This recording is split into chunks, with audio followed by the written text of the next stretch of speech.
I have a mimer to finish. Ezra Hashem. Oh, I didn't know I had that in here. Look at that. Is that a useful thing? I didn't know this book had this. I would have used it. Yeah. Every day I have to flip through. Okay, so yesterday we learned about Lag Baimer, Hoid Shebahoid. And we learned the Inyan of Hoid Shebahoid, Hoda'ah Shebahoida'ah, which is the lowest level of the Midas. Because the Midas, even though we know there's 7 Midas, but Lamaisa there are really 5 Midas. And the next 2 levels, Yesod and Malchus, are the expression of the Midas. Yesod is the connection to something that's a result of the Midah. And Malchus is the Machshava deepen Maisa, the thought, speech, and action that comes as a result of the connection. If I'm connected to something, I think about it, I talk about it, I do things relative to it. Right? So, but the lowest level of the subconscious Midah is Hoid. Hoid Shebahoid, therefore, is the lowest level of the beer of the Midas. And that's Lag Baimer. And what's that? What's the level lower than no one can go? Right? That if you're below that level, so then the Rebbe refers to that in rather frightening ways, no connection to Kedusha whatsoever. Hoid Shebahoid, the basic appreciation and acknowledgement of the fact, and in terms of the Eibishter, that the Eibishter is the Eibishter, and that I have to be vocal to him, and I can't explain that to you intellectually, I can't explain that to you in some sophisticated way. I simply understand that that's the way it is. That's the truth. The ultimate in Bittul, and what was the part of davening that expresses that very clearly? Meidim, the Rabbana. The Meidim we say in Chazar Zashatz, because it starts with Meidim Menachnu Lach, and it ends with Al Sha'anu Meidim Lach. Why are we Meidim? Because we're Meidim. Okay.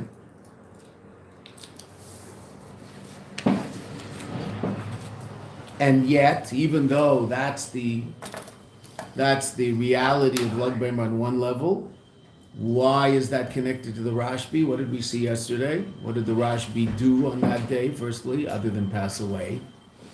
He passed on revelation. Right, he taught Torah in a way that had never been taught before or since. Revealed secrets of Pnimius Torah that ultimately the Rebbe refers to as beyond Pnimius Torah, that had never been revealed before and not since. Right? They're printed in the Zohar in what's called the Idra Zuta. Right? So it's printed in Parshas Azinu in the Zohar, but it's what the Rashbi taught to just a few students. And Idra means Cheder. It's Idra Zuta because he taught this in his house. He brought some of his closest students to his house. Rabbi Chia stood behind him. Rabbi Chia, who also put together the Baraisas. Rabbi Chia stood behind him, and there were a few students, including his son Rabbi Elazar, in front of him, and he taught. And Rabbi Chia was writing everything down as he was saying.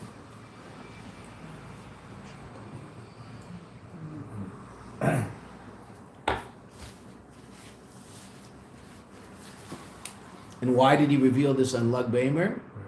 The Inyan of the Rashbi, the Rebbe told us, was to connect the highest level with the lowest level, which is basically the Inyan of the creation of the world, ultimately, right? That the Eibishter created the lowest level of reality imaginable that could still ultimately be elevated and connected to Elokus, called Elam Hazer, where we live. There are higher levels of created reality that are very naturally connected to Elokus. They're naturally in a state of bittul. Elam Yetzirah, Elam Bria. Places where were you to find yourself in that place, not permanently, hopefully, because Gan Eden is there, so you don't want to be there. I mean, at some point, people more generally end up there, hopefully. But at this point, we're not interested in going there. But were you to take a field trip to Elam Yetzirah, so then what you would experience in Elam Yetzirah is revealed godliness. Right? Not revealed in as powerful a way as it would be revealed if you took that field trip and continued to Elam Abriya. In Elam Abriya, your relationship to the Eibishter would be absolutely clear, like your vision of the Coca-Cola in the Coke bottle, unadulterated by the bottle. The bottle doesn't hide anything in it. The kalim in Eilam Abriya don't hide the godly light that is vitalizing. Eilam Yetzirah looks like Josh's bottle. We can see what's in it, but it's colored a little bit by the Yeshus of the bottle. So the Malachim in Eilam Yetzirah on a lower level than the Malachim in Eilam Abriya. Eilam Abriya, the Malachim allow godliness to shine through them in such a way that you see it as it is, like the Coke bottle. Josh's bottle is Eilam Yetzirah. Is this yours, Amnon? I mean, it's in the middle there. I don't know whose it is. Okay, I guess I should know because it's probably here every day. But my short-term memory is not so great. What's your name? So, Amnon's bottle is Eilam Hazeh Gashmi. Anything in it? Can't tell. Right? The godliness in it is completely the liquid in it is completely concealed by the kli. So too, in Eilam Hazeh, the kli completely conceals the godliness in it, so to speak. Okay. So there are levels of reality where godliness is very, very powerfully revealed. Not this world. This world is the Hoid Shebahoid of reality. You couldn't go any lower and still have a fighting chance that you could actually reveal a lukus there. Right? This is as far as you can get. But what's the ultimate purpose of this world? Is to reveal the most powerful level of godliness. Atzmus is revealed dafka here. And why? So we learned in Basi Lagani, the Rebbe's first Basi Lagani, why it's important to review. What is it? What's unique about this world that allows for the revelation of Atzmus, of the essence of the Kadosh Baruch Hu? The silence is deafening. What experience does this world have? It makes us think that we're exist by virtue of ourselves. Thank you, Doc. Really Hashem is, You've reestablished my faith in humankind. Thank you very much. I appreciate that. I don't like getting up at 5:30 in the morning. I hate it, but I figure there must be some use to it, right? But if we learn something and no one knows what we learned, so then I should just sleep in till 7:30. Why not? I mean, it's nice. I should have the alarm go at 5:30 and go dismiss, and have a second alarm at 7:30.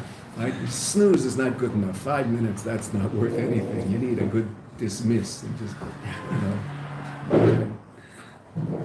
Reuven Dunan once said a great voice, and what I think I probably said that. What does snooze mean? Your alarm rings, you become conscious. Hitting the snooze button basically says, God, I'm not interested yet. I'll see you in 5 minutes. Oh, wow. Reuven was like that. He sort of, didn't pull any punches. Now, in all fairness, though, most people set their alarm a few minutes early so they can snooze once to wake up a little more gradually than the shock of the alarm. But it's still true in that state of consciousness. We basically say, I'm not interested. I want to go back to sleep. Whoa. God's still there. Interesting, he's still there 5 minutes later, 10 minutes later, 15 minutes later. He's still there, sitting at the foot of your bed, waiting for his Maidani.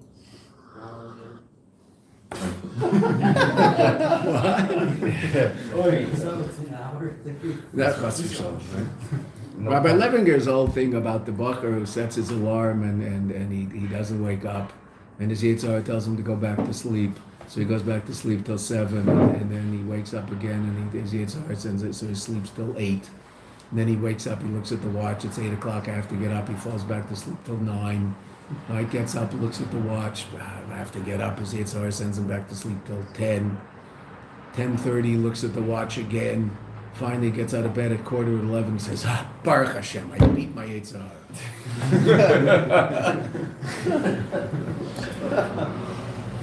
It's really good. It's all a matter of how you look at it. He did, in the end he did. Okay. What did we say in Basi Lagani, since we asked the question, but and Baruch Shem the Doc gave us the answer. But what's unique about this world? This world, the experience that you and I have of what seems to be, even though it's not true, but it is truly our experience, but the experience is not an experience of truth, is that we exist by virtue of ourselves. We experience our existence as self-generated. I just am. What? I am. Now, we know intellectually that that's not true. Right? Some people don't, but Baruch Hashem, most people do. that there's a source of our being, and that source is called the Kadosh Baruch Hu. Okay, but that source is so concealed that we actually do experience existence by virtue of ourselves. When we wake up in the morning, we don't feel the godliness surging into us. We feel our, a sudden awareness of our own conscious reality. I am. It's me again. Here I am. Boker Tov. Right? Okay. So where could that experience possibly come from? Koyach Atzmus. Why? What's the only level of reality that truly exists by virtue of itself? The essence of HaKadosh Baruch Hu. Every other level of godly reality, obviously created reality, but even all the levels of godly reality, which you and I call Or, all the levels of infinite godly light have a source in a level higher than them. And they reveal that source. In no way, shape, or form, Chas v'shalom hide their source. They reveal the source. What's the difference between Eilam Abriya and Eilam Asiya? Eilam Abriya reveals its source. The Malach and Eilam Abriya is revealing that it doesn't exist by virtue of itself. It exists by virtue of the fact that there's godly energy imbued in it, giving it existence. It's like that Coke bottle. There's something in me. I'm not hiding it. I'm showing you what it is. That's Briya. Also Yetzirah.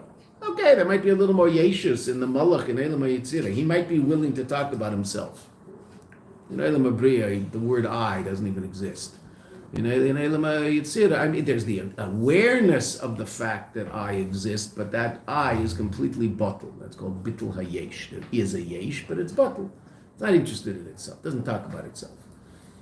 Okay, Yetzirah might talk a little bit more about itself, but it's still ultimately interested in revealing godliness. Eilam Hazeh, get a person to stop talking about themselves is a major deal.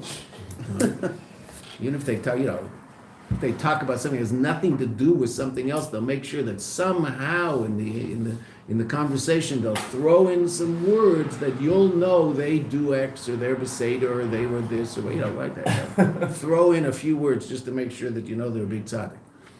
Right? Last night, while I was learning at 3:30 in the morning, Rabbi, because I do that every third night, just so you should know, I had a question. I was wondering if I could ask you the question. We could do without the preamble, just ask the question. I don't have to know that you were up at 3:30 in the morning learning, but in Eilam Hazeh, that might happen. A Malach would never do that. Hopefully a Chassid would also never do that. Okay, Beseder, but that's a separate issue. Right? A Yid should never do that. But okay, that's what happens in Eilam Hazeh. So, but what's unique about Eilam Hazeh? That very experience of self is so powerful that what must be the source of our existence? The only thing that exists by virtue of itself is the essence of a Kadosh Baruch Hu. So the fact that what is the source of our experience of existence by virtue of self? What the Rebbe refers to as Mitziyusei miatzmusei, quoting the Mitzvah Rebbe. The level of the Eibishter that about which it can be said, truly, Mitziyusei miatzmusei. He exists by virtue of itself. Is the essence of a Kadosh Baruch Hu? Doesn't come from anywhere. It just is. Right? Which is impossible for us to understand. Right? Who put him there? No one put him there. Why does he exist? He just does. What's his purpose? Doesn't have a purpose. Well, where did he come from? He didn't. Why is he there? He is. Well, what does he do? He didn't do anything. He is. Well, where did he come from? What was there before him? There's no before. No. How's that work? Don't know. That's called God. That's what it means to believe in God.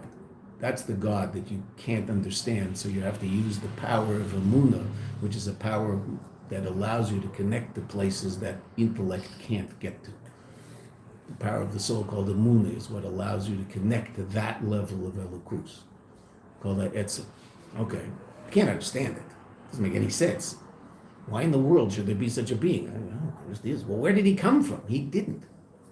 Well, what was there before him? Nothing. There's no before. Well, it's like, why is he there? There's just this being there. Who created him? Who made him up? No one made him up. Impossible. Beyond all intellectual understanding of how there could be such a being. But there is.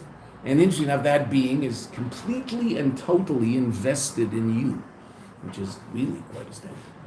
And that being wants to be revealed down here. Why Dafka down here? Well, because down here is the revelation of a certain aspect of his being. And what's that? Existence by virtue of itself.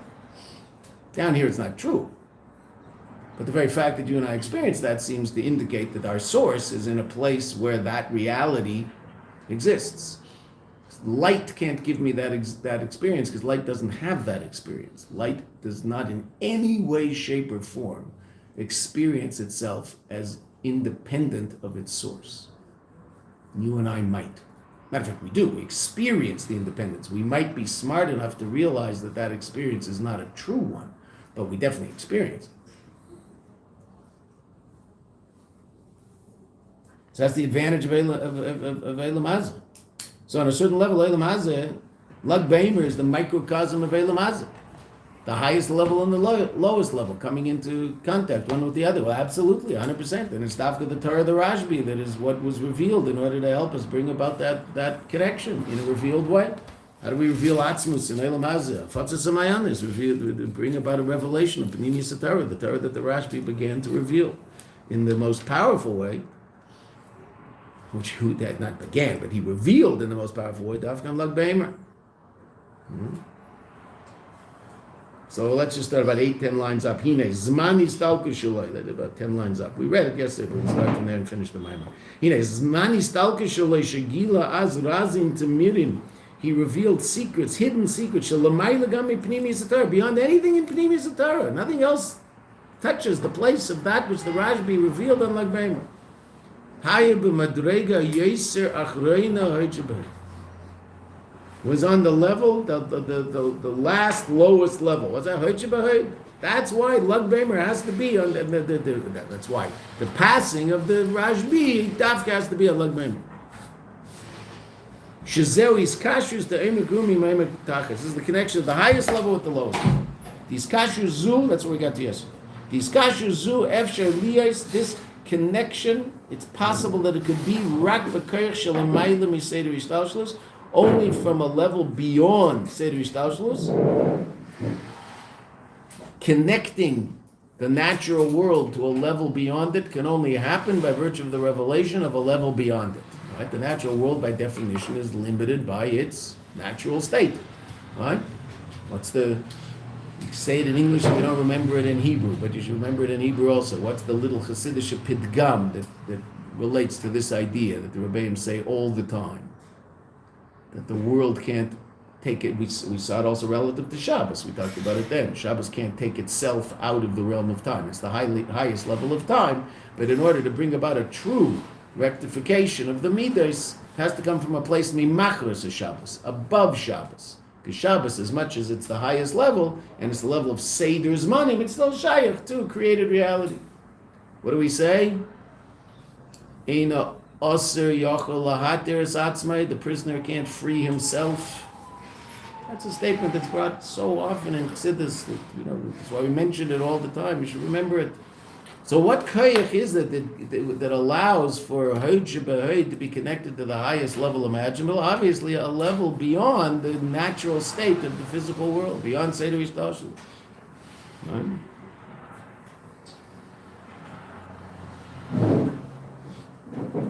Shein Shamag Bolas Mailu Mata. What state has to be revealed in order to bring about a connection between the highest level and the lowest level?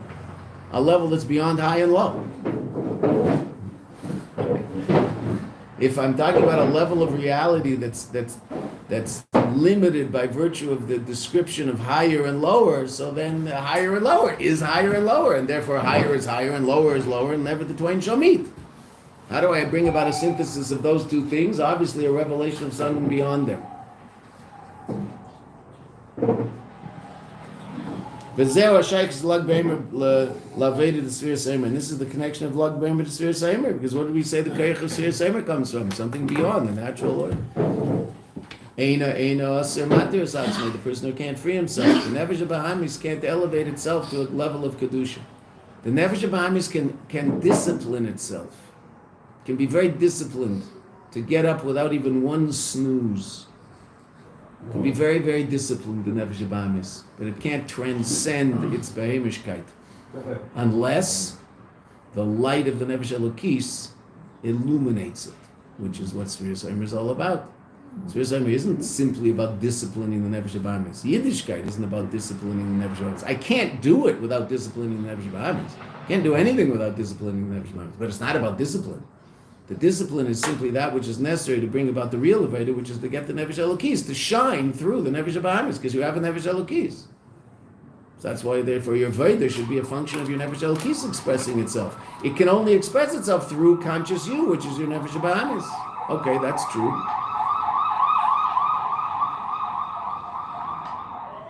But ultimately, the Nefesh Bahamis can be that which brings about a revelation of a light beyond it.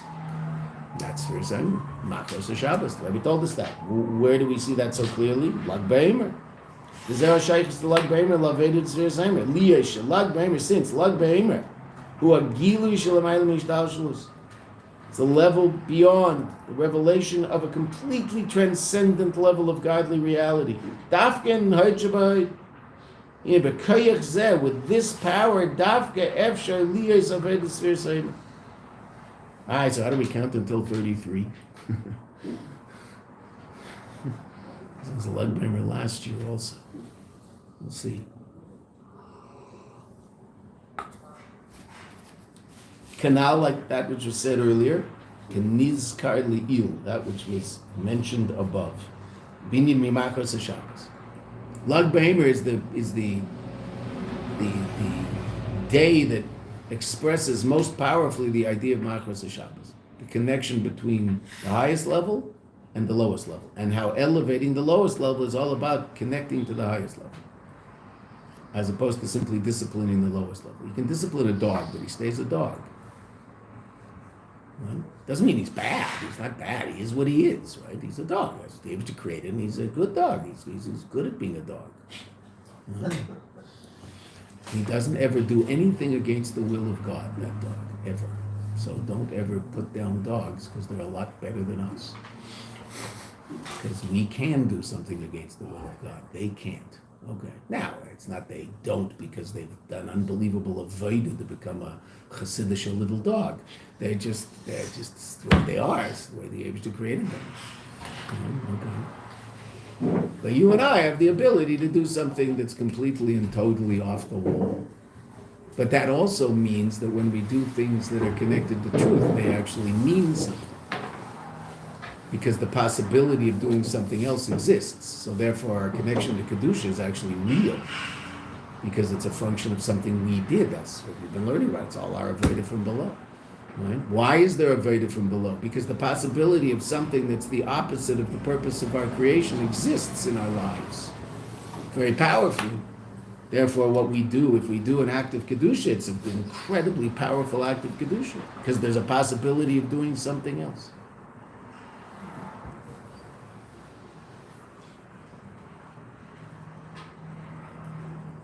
Because the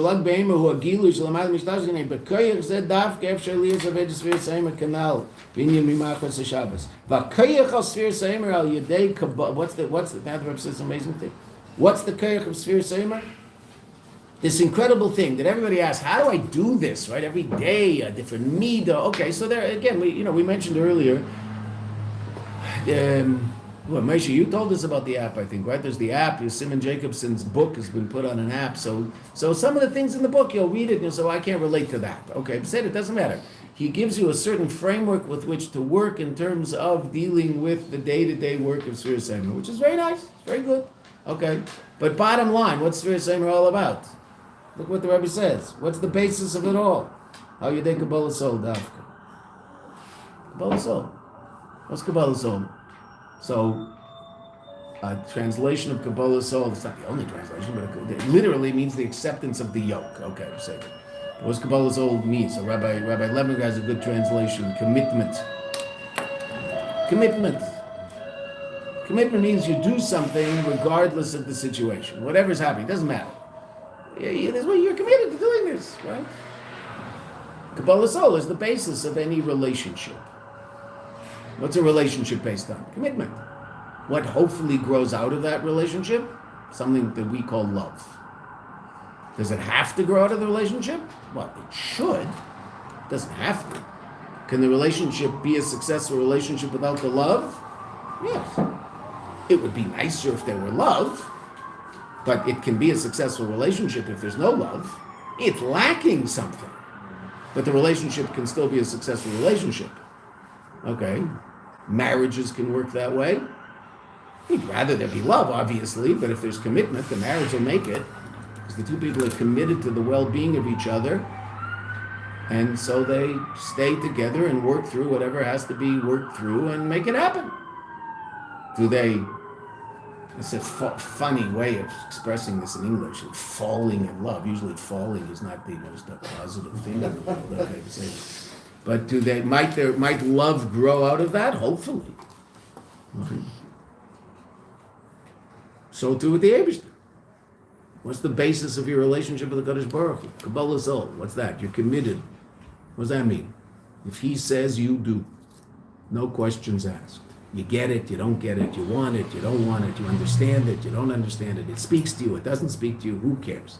It has nothing to do with you. It's not about you, it's about Him. Kabbalah Soul. Which is the same in a marriage. Your wife asks you to do something, you get it, you don't get it, you understand it, you don't understand. What difference does it make? Just she wants you to do something, so do it. I understand. What's the big deal? It's going to cost you something? Well, it might actually, but right?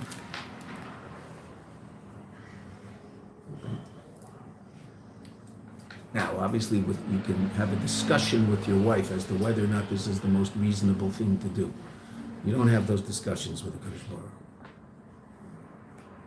If He says the seventh day is Shabbos, the seventh day is Shabbos. Why isn't it the eighth? God, just keep the seventh day and stop being annoying. Okay. I want you to wrap black boxes and leather straps on yourself every day. Oh, cool. No studs? No studs in your tongue. Nothing in your ears, nothing in your nose, just leather straps and black boxes, that's all. Do I have to wear a leather jacket? No, you don't have to wear a leather jacket at the same time, just If you're, a Sephardi or a married Ashkenazi, so throw a white cape over yourself also. Wear a white cape when you're doing that. If you're not married, if you're an Ashkenazi, so wear a little white cape with strings coming out of it so it looks like your underpants are shredded. Why? Oh, deep. Okay, you could say are there deep explanations? Unbelievable explanations as to why we do all this, because all of this is the Chochmah and the Ratzon of HaKadosh Baruch Hu that is absolutely infinite and beyond. Incredible stuff. But the bottom line, why do you do it? God said so. Zel. And if there's not that, then there's nothing. That's Hoyt Shabbat. Right? That's what the Rebbe said. That's Hoyt Shabbat. Because if there's not that, then it's about me and not about Him. It's about my spiritual growth and my spiritual the elevation and my knowledge and my whatever, my. Right? They always say, the people who teach you how to do these sort of things, they always say that, if you want to get people to show up at an event whatever event you're running, so, in a Chabad house on campus, it's okay, so make it clear that there will be some food, and if you include the words personal growth in something to do with then people, it's about me? Oh, I'm in, let's go. I'm in. I don't put God there. Oh my gosh, that's a real bummer, man. I don't want that. That's a word from the past, right? I don't like God. No, that's not God. No, you believe in God, you actually have to do stuff. I'm not interested in that. I just want to grow. Okay, so spiritual growth, personal growth. Okay. Now, in all fairness, what's that sign? Who's that sign talking to? Nefesh Bahamis. So if I want to get the Nefesh Bahamis to start thinking about something that's not just me, so I'm going to probably have to start by telling the Nefesh Bahamis this is good for me, right? That makes sense. And it is good for me. It's not that it isn't good for me. It is good for me. But I have to be very, very careful that I don't stay there. It's a dangerous place. because this isn't about me. I don't mean me. I mean, me, us. Right? This isn't about me. I remember hearing a great story from Ephraim Adovnik, who's a mashpia in Stas. I've heard the story from him twice in different Farbrengens. That he said this was the greatest lesson he ever learned from his father. His mother was born in Czechoslovakia, and after glasnost, etc., in the beginning of the 90s, so a lot of people did this. People who grew up in those places were now able to go back to those places, and they wanted to see where did they grow up, and where did they remember where their grandmother lived, and where they were from before the war. But of course, after the war, communists took over all of Eastern Europe, and basically you couldn't get there. Right, so if someone grew up in Poland until 1991, they couldn't go visit Poland. You couldn't do that, right? Couldn't go visit Hungary. You could go, but it was harder. Hungary was a little more open. But I made it to Hungary first time when I was in Budapest, 1978, right? And there were four of us driving around in a van. There was a guy in Yeshiva who had a van in Greece, and he wanted to drive it back to London. So we asked, my Chavrus and I asked the yeshiva, can we help? He wanted help with the gas, basically, and not with the driving. The steering wheel was on the wrong side. None of us wanted to take that chance. So we went with him in his 1953 Bedford van that drove 35 miles an hour, which was not a problem on Hungarian roads or on Romanian roads or on Bulgarian roads, but was a serious issue on the German Autobahn. All these things passing us at speeds, but that was the very end. I mean, it took us a long time to get there. So we asked the yeshiva, my Chavrus and I asked, can we go with them? He said, yeah, but our Tanai with him was that we drive through Eastern Europe, not Western Europe. Now, Eastern Europe in 1978 was pretty interesting. It was amazing because you went from Greece into Bulgaria and it was all black and white. There was no more color. Everything turned into black and white. It was really interesting. I don't know how the communists did that, but everything was black and white. We were there on May Day, which was really wild. Wow. It was a little parade in the middle of some Bulgarian town, and no one cared. I mean, they just had to go to this stupid parade, and the army came by, the Bulgarian army. Oh yeah, it's a serious army. We'll take on the Soviets someday. And it was just a bunch of people drinking Slivovitz. So we got to Hungary, and we got to Budapest and parked the car. We got there somewhere in the morning, and we had been in the same little van together for about 9 days. So we decided we're going to take the whole day and just split up because this place looks interesting. And oh my goodness, what a place! It was so fascinating. But all those beautiful buildings along the river. All those amazing buildings, every single one of them had a red star on top. Every nice building in the place had a red star because the communists took over that building and put their little red star up there. But it was it was fascinating. It was the only place also. We had been traveling through Eastern Europe for over a week. It's the only place the only thing we had to eat was the matzah we brought from Eretz Yisrael because we got some bread in Romania because it was a kosher. The bread in a Jewish old folks home was kosher. There was mashgiach there, so we got some bread. So we ate some bread one day, but no produce whatsoever until I remember walking over a bridge. I have no clue whether I walked from Buda to Pest or Pest to Buda. I don't know because I don't know where we stopped. I think we stopped in Buda and I walked over to Pest. I went over the bridge and then down, and not next to the water, someone was selling apples. First piece of fruit. Other than onions and potatoes that we saw anywhere. And I bought about 5 apples and ate. Oh, wow, an apple. Really, you appreciate an apple when you haven't had a fruit. It was so interesting. And I really had a good time. The next time was when I met. That was the next time I was ever in Budapest, which was a month ago, 2 months ago, whatever it was. But what a fascinating place, my gosh. Okay, so I don't know how we got to Budapest, I apologize.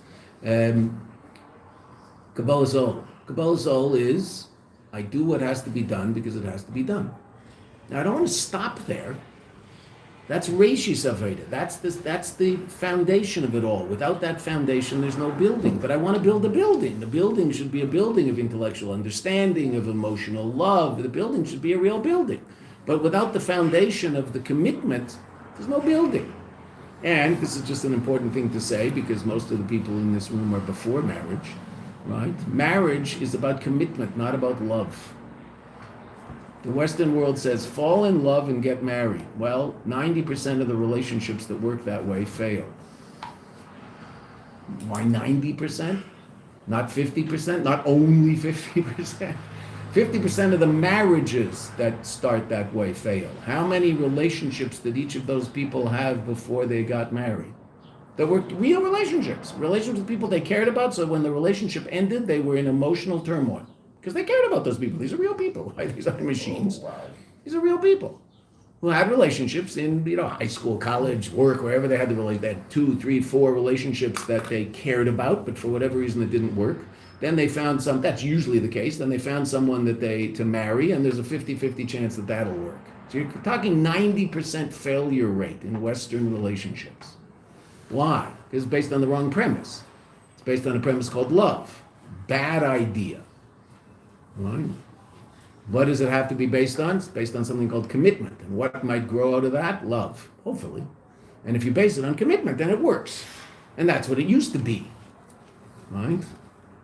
When people got married 150 years ago, they committed to the fact that this was, they have that whole thing they say that, we've seen in the movies, right? For better or worse, or whatever they say over there by the non-Jewish weddings, that whole thing that the guy says, do you accept for better or worse? I don't know, whatever it is. Okay, so, there's something to that. Yes, for better or worse. No, only better. When it gets worse, ship out with this one, let's get another one. No, that doesn't work. Right? Okay, so that's what the Rebbe says here. The koyach to bring about real change in yourself is what? Through al yedei kabbalas al dafka. Which means I can change if all of a sudden I accept upon myself that my life isn't about me. Oh, I know how we got to Eastern Europe. Because we got to Czechoslovakia and I for my Dovnik. See, it's my short-term memory. But every now and then it comes back. Once it becomes long-term, I remember it again. Right? Okay, so he was his mother wanted to go to Czechoslovakia. By that time, his father, both of them are is his mother still alive? I'm not sure. I don't want to say I'll Shalom about his mother, because she might still be with us. I hope she is. His father passed away quite a while ago. So his father had a stroke. So his father was in a wheelchair. Now try to get around Eastern Europe in 1992 in a wheelchair, right? That's going to be hard, right? There's really hard. And you're not talking about Prague and Budapest. You're talking about some little village in either Czechia or Slovakia. I don't know where, I don't know where there was one in those days. I don't know where they were. But they were in Czechoslovakia. So trying to get around, this is going to be very hard, right? How many paved roads are there in 1991 in these little villages, right? This is really hard. So the kids, my Dovnik children, the parents were gone for 10 days. So the kids, 3 of the kids took 4-day shifts to be with them. Right, so someone traveled 4 days, someone would come on the 4th day, that one would go home back to work, and this one would stay there for 4 days. So that they had one of their younger children with them, married, with kids, with them and mostly what were they doing? They were helping to take care of the father while the mother was gallivanting around looking, and she was, I remember this, I remember that we used to play over there. She was having the time of her life, seeing where she grew up. So 10 days. He was pushing his wife was pushing her father-in-law in the wheelchair. And she leaned over and said, Shver, father-in-law, Zelo kasher, this isn't difficult. This is hard for you, no? So he looked at her and he said, I have to remember the exact words. Ani lo ha'inyan kan. Oh, wow. Which basically means this isn't about me. Meaning, why are we here? It has nothing to do with me. I'm here because my wife wants to be here. He said, Ani anoseh, didn't say here. Ani lo hanoseh. I'm not the subject here. This isn't about me. So and then his wife told him what his father had said. So those are the most powerful words I've ever heard from my father. Wow. It's not about me. To say my life isn't about me? Whoa. Well, it isn't. Can I live that? Well, first I have to at least have bitter amoichin, right? That's what we learned in the Maimer, right? That I have to come to the understanding that that's the reality. What does that mean? That means my life is not about my Yiddishkeit either. It's not about me being from. Life is about the Eibishter. That's what it's about, because that's what it is in reality. Why is there existence? Because it's all Him. Einaid Malvadai. Okay, it's nice to say, but it's hard to live. It's very hard to live, because I make a lot of noise in my life. I don't know about your eye, but my eye makes a lot of noise. He's like just there all the time. Okay, fine. How do you get past that? Kabbalah Zol first. First things first. Commitment to something other than your own ratzon. Okay. Ani lo naseh. This isn't about me. It's about something bigger than me. Okay, now what? Okay, so then let's see where it ends up. I might end up no further than that. I might spend my whole life just working on that. Okay. Besimcha. The only way to do it is besimcha. Because the opposite of simcha is I'm completely focused on myself. Simcha peretz is get it. What does simcha allow me to do? Get out of myself. Right?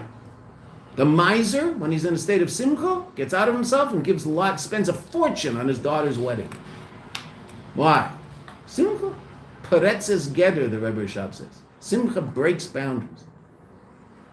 Samach to samach. Remind me of the Rebbe Rashab. People, I think that's just a general statement. That's the Rebbe Rashab. Simcha peretz is getter. Simcha breaks boundaries. What's the biggest boundary that simcha breaks? Self. And if I'm not besimcha, then what? By definition, I'm focused on myself. I'm contemplating my own navel, and I'm upset because there's some fuzz in there. It's not the way it's supposed to be. That's very hard, because even on our relationship with the Kadosh Baruch Hu, we make mistakes, and we might get very upset at ourselves about those mistakes.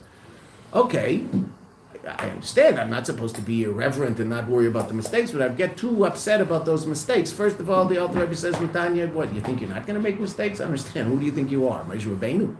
Right? Okay, so you're going to make mistakes. Fine. How do you relate to the mistake? Well, if you relate to a mistake in Gashmias, the first thing you do usually is, if you spilled some oil and there's not enough oil in the pan, what do? Go sit and rip your garments in the dining room and put ashes on your head and read books about how to cook better? Probably not. What do you probably do?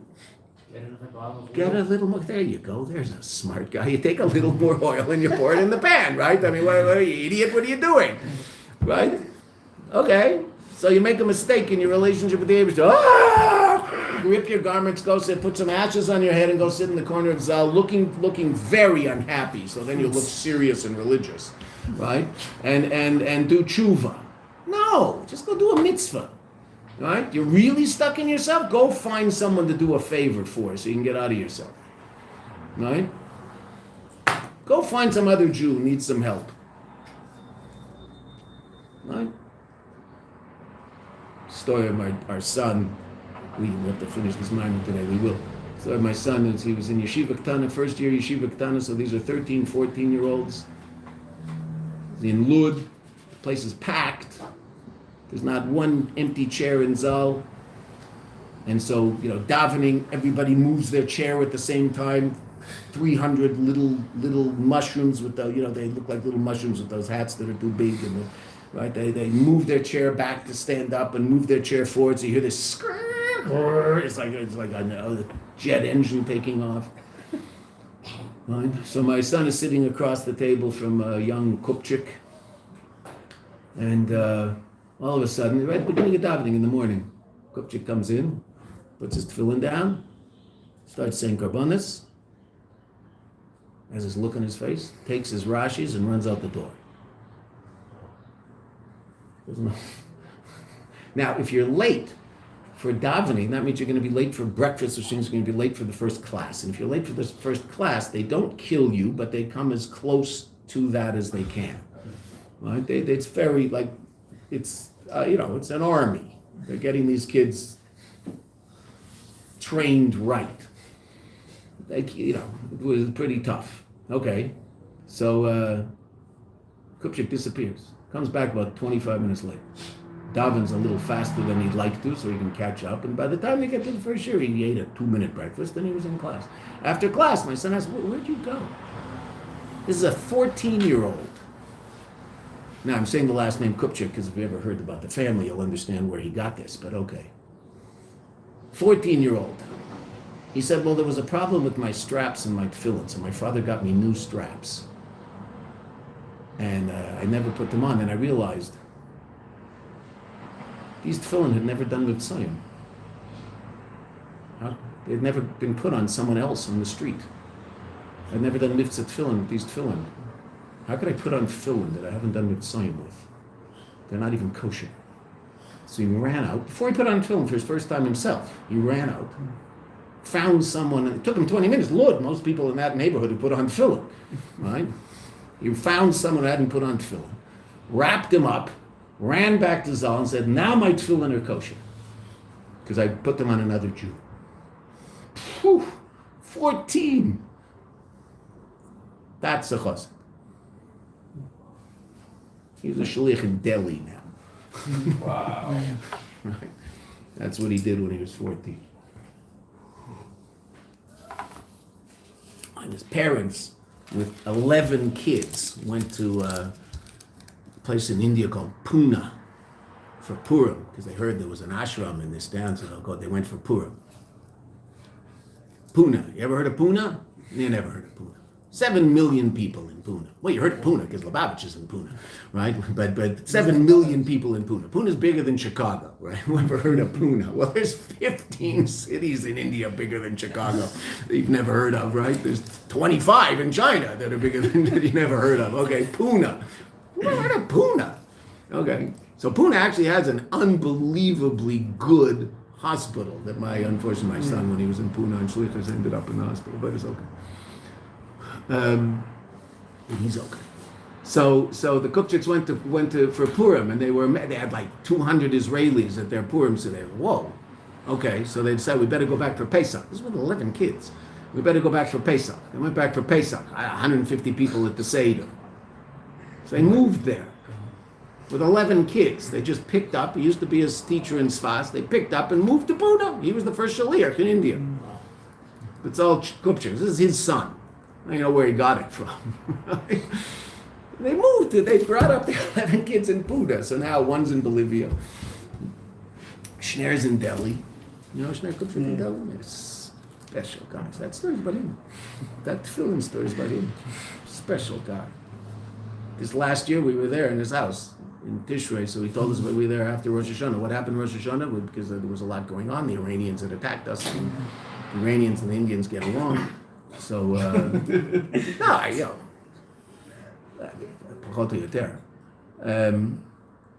so there were serious worries about the Yidden in India because the Iranians can get into India relatively easily. So they had to have every minyan Rosh Hashanah in a different place. Imagine trying to organize this. You're the Shalif trying to organize Rosh Hashanah, and every minyan had to be in someone else's apartment, and you could only find out about an hour or two before. Somehow word got out, and they had a minyan. They had 6 minyan. Shachris, Ma'ariv, Shachris, Mincha. Where they ate, I don't know. He told us it was crazy. Oh, you're ready. Look what I've done. Gershon, it's your fault. I never ever, you can ask the guys, I never ever go off topic in this class. Ever. I am completely and totally, so unbelievable, it's frightening, so regimented that the guys complain. Why doesn't he ever go off topic? It's just, and it's because of you. What does it mean Kabbalah Sol? He doesn't think about space and time. Why? Because whatever has to happen, doesn't matter where I am, when I am, right? Yidden in Siberia, Yom Kippur, fast. Yidden in Gaza, who weren't Russian Chassidim, it's Yom Kippur, have to fast. It's Pesach, can't eat chametz. The heathens were sitting and eating pitas in front of them so they'd be hungry. They wouldn't eat chametz. Simple Jews. Right? Not like, the greatest Chassidim of the Rebbe Rashab who then were put in Siberia and we hear stories about them. Simple Jews. Right? What was awoken? The most basic Jewish instinct, which is what? The Eibishter is the Eibishter, and a Jew doesn't eat chametz on Pesach. There's no such thing. And they didn't. Like, unbelievable. Unbelievable. Why don't we? Who cares? Now's not the time for why. His Aved is not al pitam v'das. He's not doing this because he's come to the intellectual appreciation of it. That happens. That has to happen, but not yet. Why is he doing it? Kacha. God said so. Not only does space and time not conceal the fun of in front of him, but the opposite is true. He elevates, purifies, rectifies time and space. And what's that? What's the most powerful expression of that relative to time? Usfartem. Counts time, turns time into a mitzvah object. Let's finish the Maimer. I know it's 8:30. We're going to finish the Maimer very quickly. What's the shaykhus? So we now explain the shaykhus of Lag Baimer to Sfir Seimer. What's the shaykhus of Lag Baimer to Shavuos afterwards? Heviani Melech Hadarav, the third part of the pasuk. The king brings me into his chamber. Who? The Lag Baimer who Gilui Pnimius Torah. Lag Baimer is the Matan Torah of Pnimius Torah, of the inner workings of the Torah, the secrets of the Torah. That even though in the way things worked down here in the world, Hine a Seder, who the Seder is, and not only worked, but work, generally in education. What do we teach people first? Well, it's interesting. When we teach adults, we usually teach them pnimius before we teach them simple, pshat and things. Okay, but with children, how do we teach them? Teach them, Aleph Beis and Chumash, and teach them Matan Torah. And at a certain point, when they grow older, a little more sophisticated, we'll start teaching them Lag Baimer Torah. Okay. With adults, it's usually not that way. It depends where, obviously, but if someone understands, even people who aren't in any way, shape, or form called Chassidim, etc., what they do realize is the way to get to the neshama of someone is to teach them ideas about God and ideas about Torah. It might be later, they'll say, okay, you don't need that now, just sit and learn Gemara all day. Okay, but at the beginning, they're going to talk about that. But what's the Seder, and what was the Seder in history? First, Vav Sivan in the year 2448. And then Lag Baimer, 1,000 years later. More. It's no question. First, the person learns Nigla. Child's education, he learns Nigla first. That's Mishnah, some Gemara. Afterwards, Pnimis Torah. Aval, Sarach Leigo. The Zeh Gufa, the very fact, Seder Zeh, this is the order. Hu al Yadei Gilui Pnimius Techila. Interesting enough, in the year of, in history, first there was a revelation of Torah in general, that was Matan Torah, and then much later, exactly how many years later, so if it was 36 years ago, 37 years ago was Matan Torah, 337 years ago was Matan Torah, so Lag Baimer was 1900 years ago. Okay, 1800 years ago. Okay, so it was 1500 years between this and this. So that's how it worked in Seder Ishtalshalos. Right? About Tzarech Leida, interesting enough, in our experience, what comes first? First Lag Baimer, then Shavuos, every year. Why? In our life, so first we hit Lag Baimer and then we hit Matan Torah. How is it that we can accept the Torah in the most powerful and real way? Dafka, through first going through the reality of Lag Baimer, going through the reality of Pnimius Torah, accepting Pnimius Torah, understanding the deep secrets in Pnimius Torah. First Lag Baimer and then Shavuos for us every year. Shazeh Noisin Kayach. But Lag Baimer again is the microcosm of Matan Torah. The highest level and the lowest level coming into synthesis, one with the other. Then what? Then the person's learning nigla will be the way it should be. What should it be? What does a person realize when he's sitting in front of a page of Gemara? This is elokus. This is not intellectual push-ups. This is elokus. It's godliness. What is it that helps me understand that? A line from the Zohar. The Torah and God are one. Where do I learn that? I learn that in the Zohar. If I know that from the Zohar, then when I accept the Torah on Shavuos, I'm accepting the Torah as God's Torah, and not simply something that is very, very uplifting and challenging intellectually. Which it is. Mm-hmm. There's no question. I remember when someone described learning Gemara, I heard them say it, described learning Gemara as intellectual push-ups. Okay, I get it. But Gemara is a lukus. Gemara is the Eibishter. It's true, I have to figure out how to read it, and it takes a tremendous amount of intellectual investment. Okay, but what is it? It's the Eibishter. And if I don't get that part of it, then I miss the whole point. It's all the Eibishter talking. Rav and Abaya. We think we understand what Rav and Abaya understood? Oh, bemet. And we have some level of understanding of what Rav and Abaya said, but Rav and Abaya were two unbelievably godly people, right? Who had an understanding of the will of God on a level that we can't even imagine.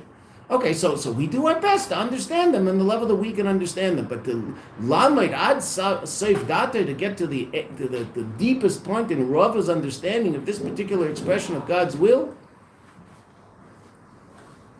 we do our best. And when we do that, what are we touching? Beyond the infinite Ratzon of the Eibishter, like the Alter Rebbe explains in the 5th parak of Tanya. And if you want to know what Limud Torah is, so memorize the 5th parak of Tanya. And every day before you learn, just open it up and look at it for a minute. So you remind, and it might even be after an hour learning, look at it again to remind yourself, because you get so stuck in the sugi, you forget about the Eibishter of it. Now, when you're learning the sugi, you're supposed to forget about the Eibishter of it, and you're just supposed to try to figure out what the question is and what the answer is. Okay, but you have to always, you can't ever ultimately forget what you're trying to understand. This is not a physics problem, which is very interesting. This is elokus. How do I know that? So I went through Lag B'Omer already.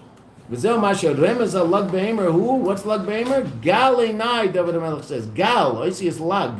Open my eyes. V'abitani flois miterasecha. And I will see the wonders from your Torah. If you open my eyes, I'll see all of the elokus in your Torah. The David lamed gam pnimis Torah. David HaMelech also learned pnimis Torah. Umasha bikesh. And what did he ask? Who in nifloyos dafka nifloyos, the wonders of the Torah, those things that are generally hidden. Shezei yizgala losi, that will be revealed in the future. Like it says in the days relative to Mashiach, the days like the days of your leaving Mitzrayim, I will show you nifloyos, wonders, even beyond the miracles of Mitzrayim. Shas cholas agiluim said the beginning of the revelation of the wonders of the Torah, Hayab Lag B'Omer, which is why that's Gal. Sha'az Gila Rashbi, the Rashbi revealed for the world. He gave the world the ultimate present. Razin Tmirin Shalei Yizgalu Adar de Mashiach. Ultimately, what the Rashbi taught, it's understood, will not be. Our basic understanding of that which the Rashbi taught that day won't be understood until Yemais Mashiach fully. But where do we get a taste of an understanding of it? Limud Chassidus. Say this is Torah Mashiach. It's the Baal Shem Tov said. You want to bring Mashiach, so I should. Ifutza Mayanot Chutza, Fatzas Mayanot. Hine al Yadei Iskashus b'Pnimis Torah b'Lag B'Omer, through our connection to Pnimis Torah through Lag B'Omer. Hine Zeu Achon Levi Yom Melech. That's the ultimate preparation for Shavuos, to appreciate the fact that the Torah is elokus. Hainu shezeh yar gam b'limud nigla, that this will illuminate also the person's learning of nigla.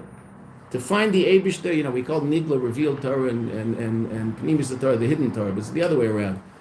Where's God revealed? Pnimis Torah. You learn Chassidus, talking about God all day, right? Where's God hidden? A Sugi and Baba Metzia, Sugi and Ksuvas. God's hidden there. Find him. You won't find his name. You won't even find a pasuk. You could learn Mishnah for a month and not run into one verse from the Torah. Right? It's all Torah Shabbal Peh. Right? Which was given to the Eibishter, were given by the Eibishter Moshe ben Har Sinai. Beseder, okay. But what is it? It's elokus. It's all the Eibishter. It's the Eibishter's will. It's him. He's not even mentioned here. Right, that's the true hidden Torah. You have to open up your eyes and see Elokus in Nigla. Seeing Elokus in Chassidus, I mean, just a quick word from Rabbi Steinsaltz, then we'll read the last line, stop, we'll start something short tomorrow. Rabbi Steinsaltz said that someone who learns Nigla, someone who learns Gemara all day and is really good at it and develops a certain haughtiness in his success at learning this, so he's like a pregnant woman. He's a little bigger than he should be. She's a little bigger than she should be, but it can be explained. I understand why, because where's Nigla from? Eitz Chaim, Eitz Das Tevura.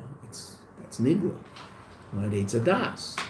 And in the Eitz Das, what are you dealing with? Tevura. You're dealing with reality where your own Yeshus might still be there.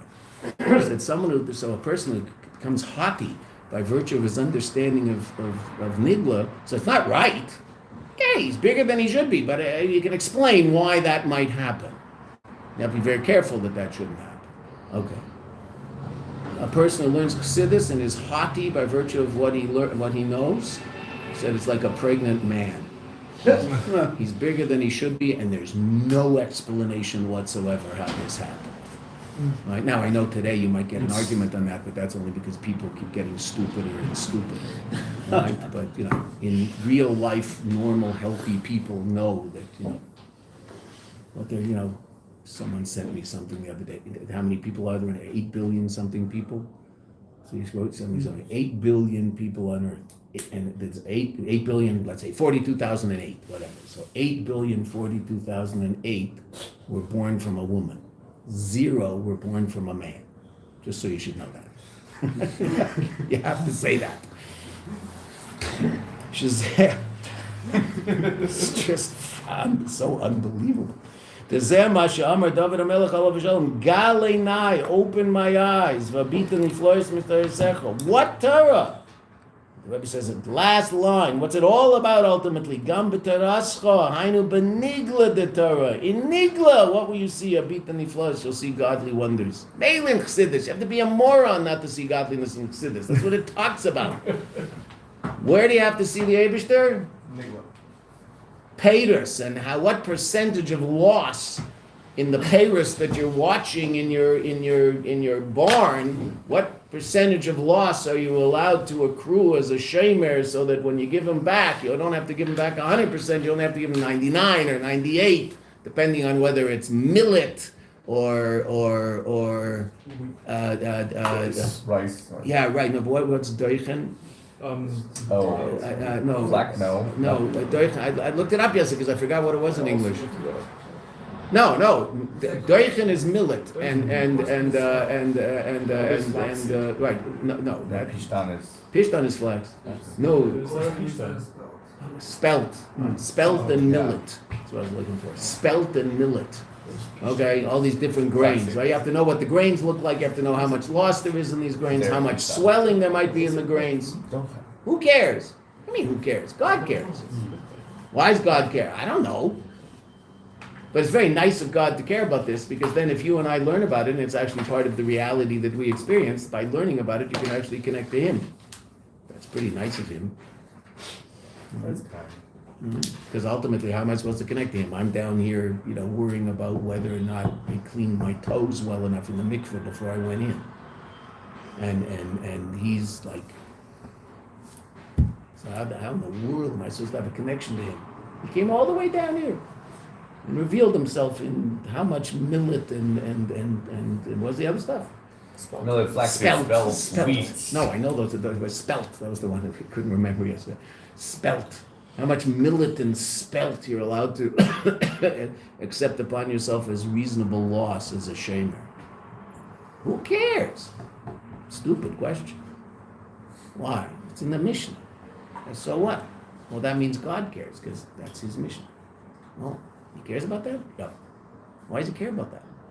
Well, because you're down there. He even cares that you don't wash your socks on Shabbos. Don't wash your socks on Shabbos. God cares whether I wash my socks on Shabbos. Yes, God actually does care if you wash your socks. What does God care about that? Well, you have dirty socks. So God, in order to relate to you who have dirty socks, actually cares whether or not you can relate to him with your dirty socks by not washing them on Shabbos. That's very kind of him to do that. Because I live in a world with dirty socks. Matter of fact, I'm one of the people who creates dirty socks. Every day I create a pair of dirty socks. There's very few things in the world I do more than create dirty socks. Every single day of my life, I create a pair of smelly socks. That's really quite astounding. How many other things do I do every day of my life? And God cares about those dirty socks. Don't wash them on Shabbos or Chol Hamoed. Just in case you didn't know. Wow. I mean, I can relate to God by not washing my socks on Shabbos? Yup. Why? Well, because you have dirty socks, so God wants to relate to you even with your dirty socks. That's kind of him. It's not an imposition. That's an unbelievable chesed. Some people see it as an imposition. It's so bizarre. He's not imposing himself on us. He's giving us an opportunity to actually relate to him within the context of the most mundane things that we experience, which is most of what we experience every day. Unless we're sitting in yeshiva and we get the chance to sit in Torah all day. That's not, most people don't do that.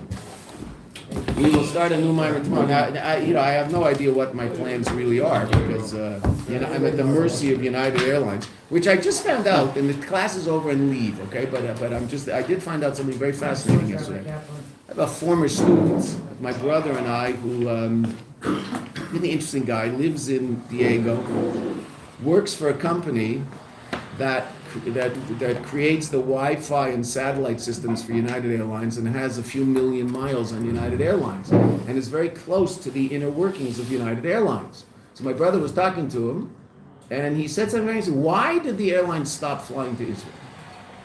So I, as far as I understood, and everybody I ever talked to, so we all just sort of assumed it was insurance problems, right? That they couldn't get, it's going to be sort of important, expensive to get insurance for the plane. What was the real reason?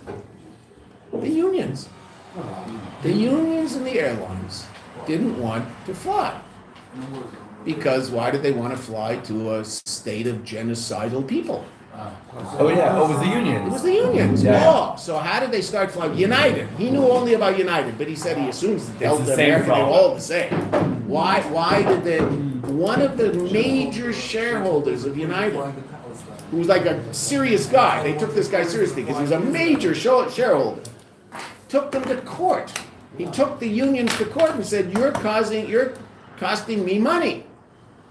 He didn't care about that. He was just really annoyed that they weren't flying to Israel. And he won. And 3 days later, United started flying. Or made the announcement they Yeah. fly. Wow. I think it's so fascinating. I didn't know what the court He case. knew this from the inside because he's really in there in United. And he said, I assume it's the same with American and Delta because it's basically the same unions, right? It's all the same. Yeah, it wasn't insurance. It was violent. It was really Unions. crazy. It's hard to believe that the everyday guy working in, the union and a place have would to really. be No, the- but it's not the everyday guy. everyday It's the guy. president. It's the the 5 guy. people running the union who say, get in line, this is what we're doing. Right. What are the everyday guy doesn't care? No, I don't care. My brother, we have a brother in between. You might know my older brother, you might have met Yeah, him. So I did. in between is a brother who's a rich lawyer. The lawyer. He's now a retired rich lawyer. So he finished law school and he grew up in the 60s like we did, and he was he was ideological and and he wanted to go into labor law and protect the worker. So he went into labor law and was working with the unions. He lasted about 5 years working for the unions. Working not for, with, being a lawyer for, etc. Had a couple of cases in court, strikes, and he was on the union and there was management on the other side. After 5 years of this, he came to the conclusion, wait a minute. There's only one group of people in this courtroom at this point who could care less about the benefits of the workers, and that's management. They want their workers happy. These guys couldn't care less about the rank and file member of the union. All they care about is their own power. And he found this time after time after time. Really? So he stopped working for the unions, moved over to the other side, and he was a labor lawyer for management for 35 years. And I'm sure, by the way, he did better. Well, he made, he made whatever. His firm was a serious firm. I mean, they were connected to a Toronto firm. It's like LA. Every serious LA firm is a subsidiary of a serious New York or Washington Yeah. firm. So in Canada, every firm is a subsidiary of a serious Toronto firm because that's where everything happens. until the country splits. Well, all you gotta do is look at Jimmy Hoffa, look at that's their. So it's not the rank and file. The rank and file guy. I mean, I'm sure some hate us and some don't, but the union leaders. I grew